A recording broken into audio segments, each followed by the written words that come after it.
Okay sir. Vijayawada central నియోజకవర్గంలో ప్రజలందరూ కూడా కేంద్ర రాష్ట్ర ప్రభుత్వాలతో విసిగిపోయారు. ఎప్పుడు ఈ ప్రభుత్వాలని అటు మోడీ జగన్ ప్రభుత్వాన్ని దించాలి అనేటువంటి ఆతృతగా వాళ్ళందరూ కసిగా ఉన్నారు. ఈ రోజున మోడీతో జతగట్టినటువంటి తెలుగుదేశం వైఖరిని కూడా ప్రతి ఒక్కళ్ళు తప్పు పడుతున్నారు.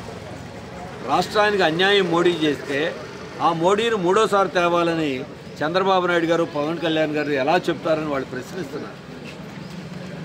ఏం చేశారు ఈ ప్రభుత్వాలు? జగన్ అయినా లేదు మోడీ అయినా విజయవాడని సర్వనాశనం చేశారు. విజయవాడలోకి అమరావతి రాజధానిగా ఉన్నదాన్ని 3 ముక్కల రాజధాని పేరుతో అస్తవ్యస్తం చేశారు. విజయవాడలో వ్యాపారాలన్నీ దెబ్బతిన్నాయి. ఆఖరికి చిన్న పనులు చేసుకునే వాళ్ళు కూడా పనులు లేకుండా పోయింది. ఇంకొక వైపున భారాలు పెరిగిపోయినాయి.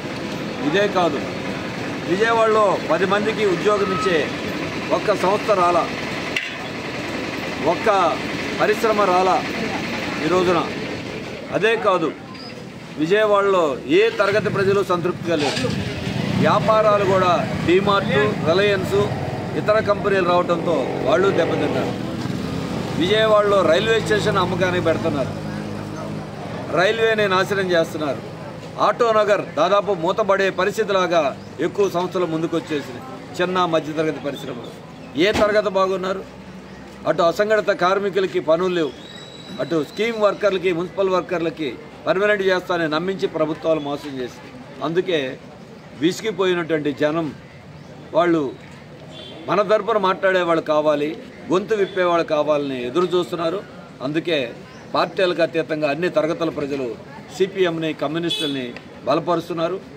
అందుకే మోడీ ప్రభుత్వానికి అందరూ లొంగిపోయిన ఈ టైంలో కమ్యూనిస్టులు, ఇండియా వేదిక పార్టీలు రాష్ట్రం కోసం, దేశం కోసం పోరాడుతున్నాయి అనే ఉద్దేశంతో వారు కూడా మద్దతునిస్తూ ఉన్నారు. అందుకని అన్ని వర్గాల నుంచి ఈ రోజున స్పందన వ్యక్తమవుతూ ఉంది. పార్టీలకు అతీతంగా పనిచేసే అభ్యర్థులకు ఓటేస్తాం, నీతివంతమైన అభ్యర్థులకు ఓటేస్తామని వారందరూ చెప్తా ఉన్నారు. అందుకే ఈ సెంట్రల్ నియోజకవర్గం నుండి సిపిఎంని గెలిపించాలని మేము సవినయంగా విజ్ఞప్తి చేస్తాం.